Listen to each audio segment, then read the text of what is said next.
Hello everyone, welcome to our Let's Play series of BattleTech. This is Colonel RPG as usual, and I'm very happy that you're supposed to join me today here with the Argo. We still have the Leopard, but we're at the Argo, and we're waiting for mechs and people to come back up, because we are sort of in a bad spot. Before we go for the next mission, however, I'm going to look at the upgrade system. Oh yeah. So we haven't looked at this yet. Last episode we were talking to Pharaoh over there, and she was telling us all about how this goes, and we keep hearing these conversations, which is pretty cool. We also have Alexander that I haven't chatted with yet, so let's have a chat with him a little bit before I look at the upgrades. Let's just get to meet him. Commander Wilder, he says, welcome to my corner of the command center. From here, I can provide Mr. Oliveira with advice and information whenever he needs it. I want to be a resource for you as well. I'm in keeping with my role as restoration liaison. I will give you whatever additional information I can about our campaign moving forward. Come see me after any major operation, and I'll share whatever I can. Sounds like a good thing. I should go. Sounds like a perfect thing. That looks really cool. This looks really cool. It wasn't as cool on the Leopard, was it? I'm pretty sure it wasn't. Anyway, wait a minute. Reputation? No, okay. That's all good, Samire. Oh, can I talk to you guys? Do you guys say anything new? How can I help, Commander? I think they do say anything new. Oh my god, we have so much to talk about, Samire. How's it going? Sumir. I don't know how to pronounce her name. I'm just gonna alternate and wildly just change. I've gotta go. I'll talk to you later in a little bit. And who's this? Hi. Can't talk to you. And of course we have the navigation map. Let's look at it before so we can go anywhere? Yes, we can go anywhere. How long does it take? 33 days. That's not too much. We can't go there. Oh, we can go there to egress. That's the name of that planet. Actually, I think that might be a word that I recognize. And then we have just holy crap. Why? Why can't you just do this? Look at that. Travel restricted. Ah, okay. Yeah, that's why. Because it's restricted, you can't... I have no idea exactly why that happens, but we're good. We're not gonna go there. We have missions to do. Although I do want to go to Fringe Worlds to try and get extra loot or different loot or see how that goes. But for right now, we're gonna take care of ship upgrades, and we're actually gonna do some missions in this planet, so we're not gonna be traveling too soon. Let's see. We have mech base. Okay, we already have a mech bay over there. Plus 2... There's a lot of activity on the comms. You must be in on the dropship. Probably flying with an escort. I didn't get the second line right there, but the first and third I did. A lot of activity on the comms, and they must be flying with an escort. I think there's somebody outside or something. The Argo's mech bay is vast, spacious, and all the amazing things. So it's already installed, and I can go up on that, and I can purchase. It only takes 20 days? That's nothing. But it requires things. Repaired power conduits. Conducts? Conduits, yeah. Repair and refit. Scaffolding? Module. What? Wait a minute. What? Mech bay. So it's the only one. Yeah. So I can't get these. Oh, no, wait a minute. Repaired power conduits. Yeah, we're gonna need to go in these days. We're also gonna spend... The average cost, that's per month, it's gonna go up. Oh, wait a minute, so this is 45,000 per month? That's quite something. Recreation is gonna bring our morale up. That's actually pretty cheap on the time. And over here we have extra morale as well.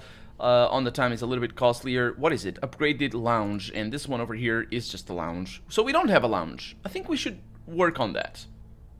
Let's see. This is the structural repair. Crashing a ship into a moon causes all sorts of damage, both visible and hidden. Major support structures have been twisted and weakened and need to be repaired before any ship system put a serious load on them. Okay, so these are like prerequisites. They don't actually affect anything. I'm just sort of bypassing the dialogue, I'm sorry. But you know, what's going on behind. So let's see, structural jury rigging. The thrust from the main drive should have skewered the spine of the ship when it pulled away from the crash site. Dr. Murad theorizes that the whole thing is being held together by the external hull plating. This sounds terrible. This sounds terrible. That's why you need the jury rigging is just basically making it work at all. Drive jury rigging over there. The Argo's drive is barely functional. with just enough power to maintain 1G of thrust and keep the lights on mostly. Frankly, it's a minor miracle that Dr. Murad was able to get it working at all, yes. But I can't actually upgrade that, at least not at the moment. I don't think it will be possible. We'll see. The Alpha Pod, it's just adds support for MechWarriors. Each of the 3 pods is meant to be a mostly self-sufficient habitation space. Alpha Pod, as its interior labeling designates it, is the only one of the 3 to have retained its pressure seals, making its interior mostly habitable. Oh, wait a minute, so that's what those are. What about this one? Beta Pod.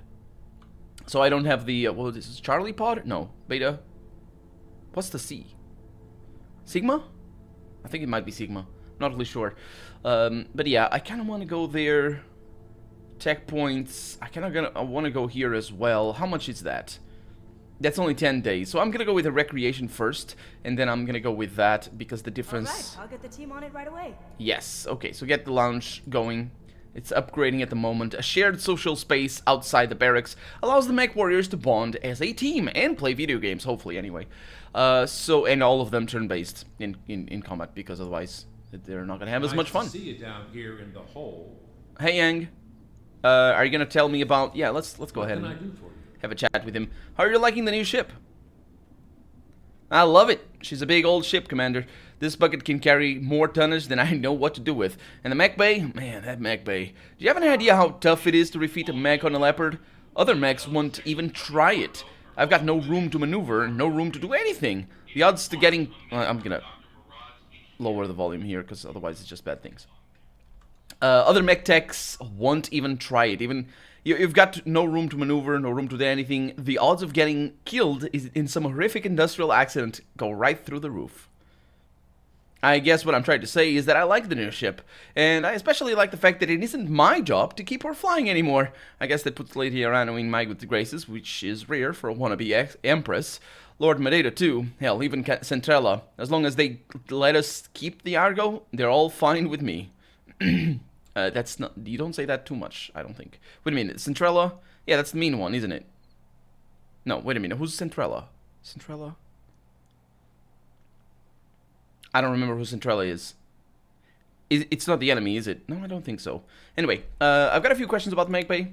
I think I've gone through these already. Yes, I did. So just a new line over there. Tell me a bit about yourself. Do you have any new stuff to say? You do not. Okay. And I've got to get back. Talk to you later. Yes. So apparently we just have an intercom system that's very loud, which is okay. Although for a Let's Play, it might be a little bit different. Let's go with Darius, and then we'll talk to Alexander, see what he has to say. I have answers. I do? You do? Okay. You said that you knew Mastiff, that you'd fought by his side? Did he actually tell me that before? I wasn't very surprised when he said that, but yeah. Yeah, I did have that privilege, yes. I didn't know him as well as you did, of course, but we were together in the trench of the Fjaldr campaign, and I raised the glass with Sir Raju in the canteen on more than one occasion. When you think of the old man, what jumps into your mind? Family. The old man was so damn proud of his family and heritage. There wasn't a drop of noble privilege in his veins, but the Montgomery name carried weight. Hard as nails since the dawn of time, his father used to tell him. Those were his family words and personal creed, and I can personally attest to their accuracy. When we were fighting alongside the Royal Guard on the Fjaldr campaign, a pirate-driven hunchback managed to flank us. Decker was piloting... Oh, yeah, he's dead now. Wait a minute. You're referencing our dead companion? And Decker died.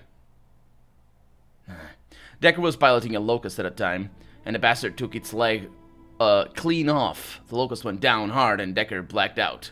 Not for the last time, unfortunately.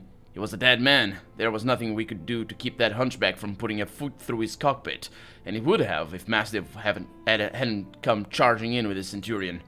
His first punch took the hunchback's main gun back clean off. It was totally matter-of-fact about it. It wasn't a desperate swing or a panic move. He just calmly put his fist into the pirate mech's weapon pod, grabbed it, and wrenched it free from its moorings. It was like, I don't know, like watching a farmer uproot a tree stump. You know, workmanlike. And all the while you could hear the pirate over an open channel, screaming and cursing as he desperately tried to fight back. The old man took the hunchback apart, piece by piece. Imagine a veteran prize fighter locked in a cage with a snot-nosed kid, with no rules or referees in sight. You put on put on a clinic for everyone to see. The rest of the pirates broke rank and fled when they saw what had happened to their friend. Can't say I blame them. In their place, I'd have done the same. Yep. Yeah, that's what Montgomerys were. Warriors, for as long as anyone could remember. Born to fight and tempered on the battlefield. And Sir Roger was the best. He never had any children, you know. The Montgomery line died with him. Did it? Did it now? Especially because Aranu was Lady Aranu was saw him as his father, or her father, sorry. So did it really? Did he ever show you the enormous knife he used to carry? That kukri? Yeah. Don't see too many of those outside of the Free Worlds League. These days, kukri blades are mostly associated with the 4th Regulan Hussars.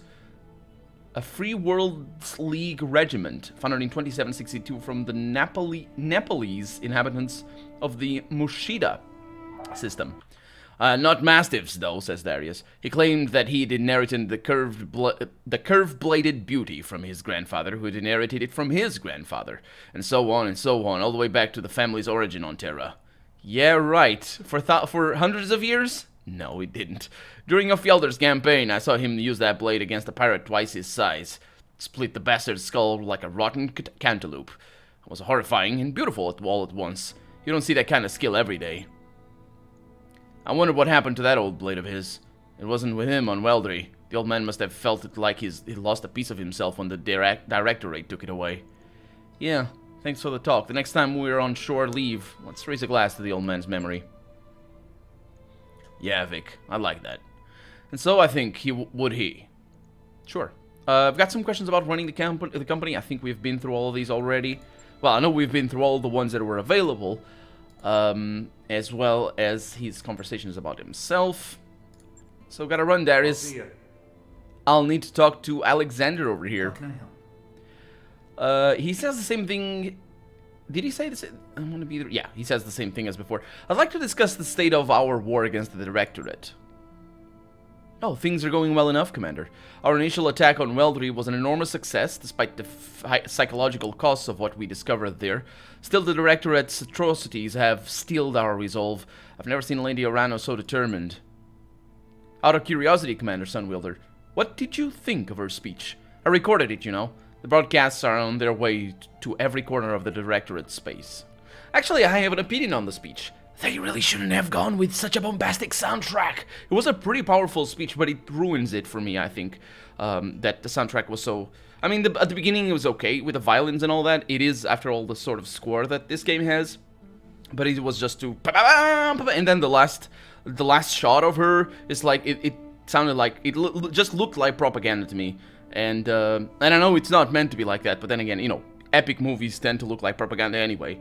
Or they use the same... sort of what is it? Cinematographical language. That's, I think, the word.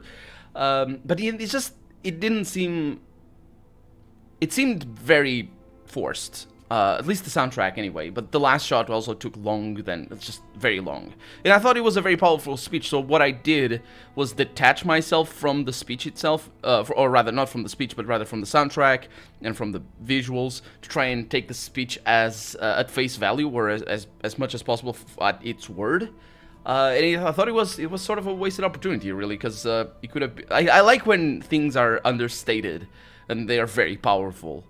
That's the sort of I think for me anyway, that's always the sort of not language but message that any game can transmit to me, and that just sticks with me, is things that are understated. Maybe lines that are dropped at the end of a conversation, or excuse me, or a scene that's not, you know, like piped up or anything, and those are always the ones that I remember the most. So that speech had the power to do that.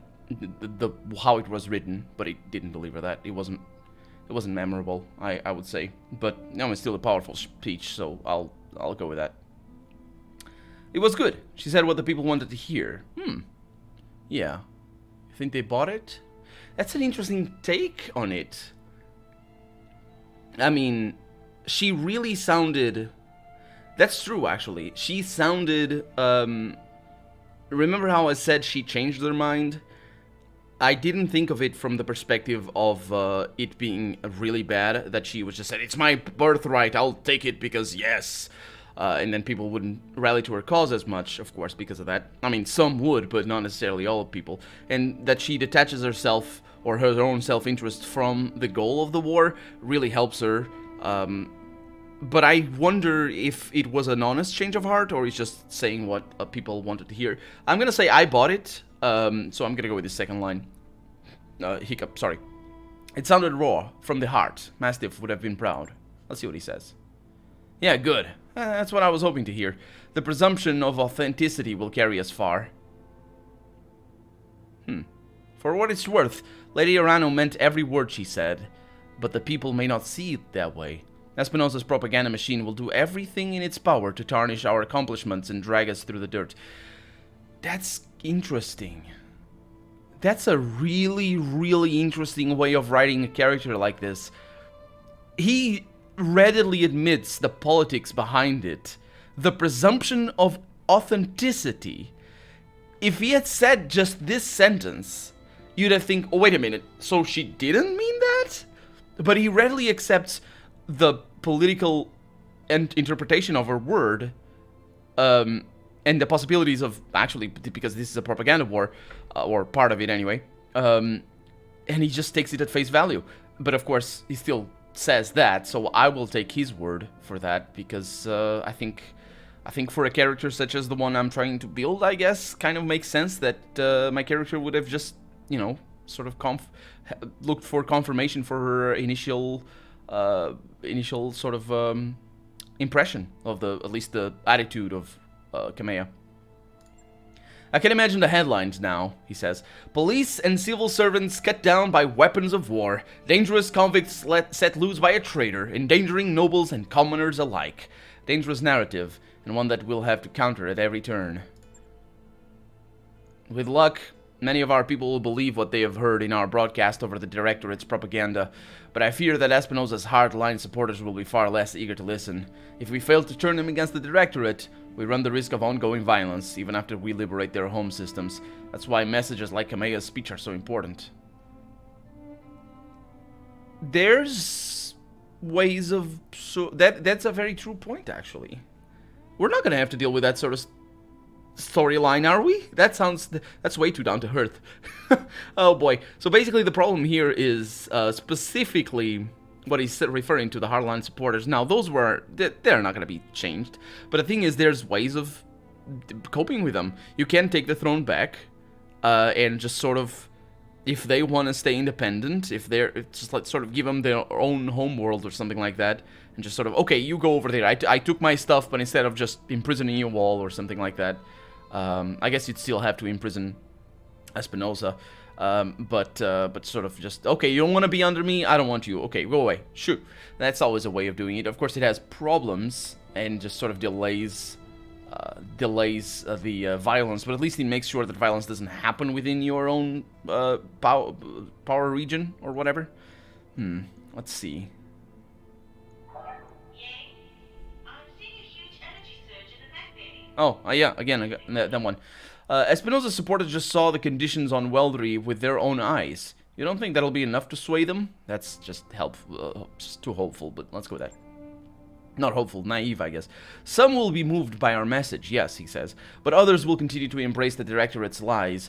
These are people who've benefited from Espinosa's policies. They won't jump to condemn the system that has made them wealthy. They won't want to feel and they won't want to feel complicit to its crimes. Capturing their loyalty will be a long, hard battle. We won't win it overnight. Well, if the Directorate is using propaganda, we need some of our own. Got it. Yeah, sadly, yes. If we're going to win this war, we need to rally the Oregon people, including a percentage of Espinosa's supporters. They have to see that we're better than the Directorate again and again until our message is impossible to ignore. For you, that means military victories. For me, it means more broadcasts, spin, and outreach. Public opinion is just another battlefield, and I'll be knee-deep in the trenches until the day I die. Well, yeah, I suppose. He's a lord after all, so yeah. You're new on this crew, so tell me about yourself. I'd be happy to. Honestly, Commander, I've been so consumed with matters of war of late that I wouldn't even know where to begin. Well, okay, tell me about who you were before Kameya's exile and the restoration. Noble scion, much the same as you were, but from what I understand. As a fellow noble, I'm sure you already know more than most about my upbringing. It was a life of great privilege and even greater expectation. I spent my early years invested in academic pursuits, the study of history, mathematics, and statecraft. I strove to excel at every subject, anything to avoid disappointing my mother and father. The extent to which they would come to disappoint me is a cruel irony, but it's one that I've come to accept. Yeah, so what kind of expectations did you have to meet? Do you know House Madeira's motto? Behold our splendor. I had a familial obligation to live extravagantly and to do so within the public eye, but I was also expected to develop my intellect. My life was a 50-50 split between carousing and academic study. In truth, it felt like I was leading two lives and putting on a show in both, but I'll never complain about my upbringing. I've enjoyed advantages that most children of the periphery could only dream of. Well, it must be hard to have your own parents betray you. That's not actually what happened to my character, was it? I think the whole family was betrayed by the whole family was exiled. I think that's what our background is. Let's see what this is. Oh, it is. Nothing could be harder. When Kameya retakes her throne, there will be a reckoning, and Directorate collaborators will be tried for their crimes. My mother and father will be at the front of that list, and as terrible as it feels to say it, they'll deserve whatever punishment they receive. Well, I'm sorry to hear it, Lord Madeira. Let's talk about something else. Actually, that third line was, I'm sorry to hear it, I think. Let's actually see if it is the same. Because the lines just go, yeah. So it is much, it's much more fitting after you read that line than after this one. But it's still fitting on the first one as well. Tell me about Guldra. What kind of, Oh, okay, you replied to I'm sorry to hear it. Yeah, let's talk about something else. And he says, your apologies are unnecessary. By any metric you care to mention, I've lived a charmed life. The hardships of the past 3 years don't erase the lifetime of privilege I enjoyed before Espinosa's coup. It would be dishonest of me to pretend that they did. But still, I'm happy to change the subject if you wish. Yeah, there's no more questions, really. That's why. Tell me about Guldra. What kind of world is it? A truly beautiful one. You should really travel there sometime after all of this is over and see it for yourself. Imagine lush green lowlands giving way to mile upon mile of white sand coastline, sandy beaches kissed by warm, salty seas and soft rain perfumed with saffron and cardamom, and that's not to mention the wildlife. Close your eyes and imagine it, Commander. What? What's that? Shield terns wheeling and soaring. I think that's like bird or something. Their brilliant plumage, glittering in the sunlight. Leviathan sablefish, sable? Sure. Flashing silver beneath the waves. Dolphinfish leaping, breaching the surface of the water in riotous streaks of yellow and green.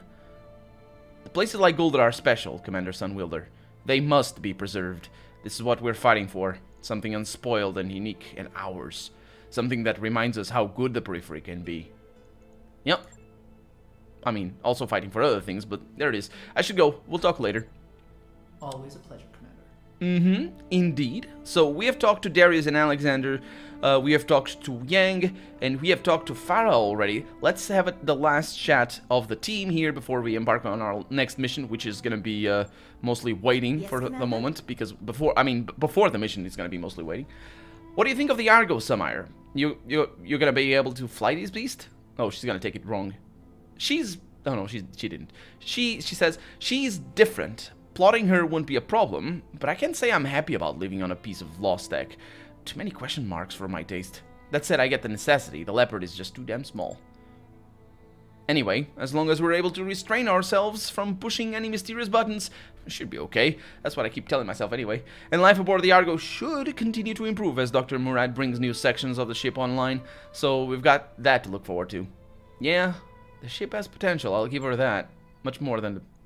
That's a really cool thing back there. Did you see that? That's such a cool thing back there. I want to look at it. Yeah, much more than the leopard, that's for sure.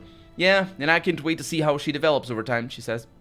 Personally, I'm rooting for a day spa, but I'm easy. I'll take what I can get. Yes, I'll get one, full of birds. I got some questions about navigation. Do you see that? Oh, that's like a three-dimensional map looking thing. That is such a cool thing. I wonder if it's possible with real-life technology to do something like this, to do sort of this curved a screen. One that you could, you know, the problem with those screens is that if you look at them from various angles, it's very clear that that it's a mirror that's reflecting a flat screen at the bottom. Because those things can be done like that. You just have a sort of a lens that's weird. But one that's just a curved screen like that, that's crazy. Anyway, thank you, Samire. I'll be here if you need me. And thank you, fair viewer, for hanging on with me here as we explore the Argo. And we are all done with the mech base, so can't wait until I have another one so we can do double the work. I think we can do double the work. I really hope so. But we're gonna need to wait how many days? 15 days over here. But that's gonna require, actually 15 days is gonna be good. We do have some MechWarriors that are taking their time to heal. That's gonna be Medusa and Glitch and Soda Pop. Yeah, okay, so we got Medusa and Glitch. Basically, we'll wait 15 days. Next episode, we'll wait 15 days. Because for right now, I'm Colonel RPG, and this has been BattleTech. I really hope you've enjoyed it. And if you did, go ahead and leave a comment, like the video. If you want to see the next episode come out sooner rather than later, you know how I finish all of my Let's Plays. This is going to be a long one, of course. But I prioritize the Let's Plays that are that get the most likes. So you know, I never want to leave anyone hanging, sort of wanting the next episode and not having it, because you know, I know that a lot of Let's Players just cancel their Let's Plays because they might not be as popular. Because, you know, for example, comparing this game with Arcanum that I have on the channel, Arcanum is a lot more popular. I love both games though. Yeah, I want to finish them both, and I will. But depending on the likes that I get on each series, those are the ones that I prioritize. So yeah, don't forget to leave a like, leave a comment as well. I really enjoy your comments. But above all, above everything else, thank you so much for watching, and I hope I'll see you next episode. Bye-bye.